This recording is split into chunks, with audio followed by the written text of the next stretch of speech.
Hello friends, welcome to my channel. So দেখো, আজকের ভিডিওটা কেকের দোকান থেকে স্টার্ট করলাম। তো আমি একটা কেক নিয়ে নিয়েছি, আর থাম্বনেল থেকে বুঝে গেছে আজকে আমার হাজব্যান্ডের বার্থডে ছিল। তো দেখো, তারপরে আস্তে আস্তে সব কিছু রেডি করছে, কাটাকুটি আস্তে আস্তে হচ্ছে। তারপরে সব ম্যারিনেশন করে রেখে দিয়েছি, যেহেতু আজকে বিরিয়ানি হবে। আর শুধু ওর জন্য পার্সোনালি আমি মিক্সড ফ্রাইড রাইস আর একটু চিলি চিকেন করেছি। তো দেখো, আর বিরিয়ানিটা তো মা করেছে। তো পাঁপড় ভাজা হয়েছে, পায়েস হয়েছে, চাটনি হয়েছে। তো এই দেখো, টিরিয়ানি রেডি হয়ে গেছে। আর যেহেতু এত বড় ভিডিও তো করা সম্ভব নয়, 5-6 মিনিটের ভিডিও হয়ে গেছে, তো সেই কারণে ছোট ভিডিও করেছে। আর এটা হচ্ছে আমার তরফ থেকে ওর জন্য স্পেশাল গিফট। দেওয়ার সময় রিয়াকশানটা জানি না কী হবে। তো তারপরে দেখো, ঘরটার সাজানো হয়ে গিয়েছিলো, যেহেতু অনেকটা টাইমও হয়ে গিয়েছিলো। তো আমি একটু রেডি হয়ে নিয়েছি। এই দেখো, ওর জন্য 2টো কেক বাবা আগের দিন রাতে একটা এনেছিলো, আর আমি একটা এনেছি।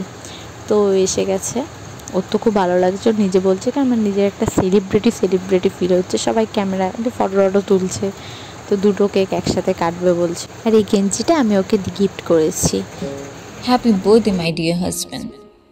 आज उस इंसान का बर्थडे है जो इंसान मेरे लिए सबसे इम्पोर्टेंट है, जिसे मैं सबसे ज़्यादा प्यार करती हूँ।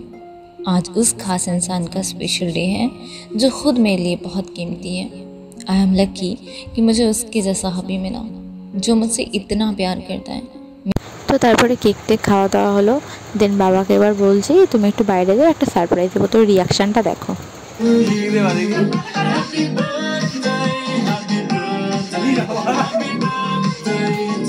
দেখা দেখা দেখা দেখা দেখা বাড়িতে যেহেতু সবাই আছে, বলছি কি রাখো রাখো রাখো, আগে ফ্রিজে রাখো। তো লুকিয়ে লুকিয়ে ঢুকিয়েছি। যাই হোক, এতে ওর খাবার বাড়া হয়ে গেছে, ও খেয়েও নিচ্ছে, বাট বললো যে ভালোই হয়েছে। তো লাস্টকালে আমরাও খেয়ে নেবো। সো আজকের মতো ভিডিও এখানেই শেষ। ভালো লাগলে লাইক কমেন্ট শেয়ার করে দিও। টাটা।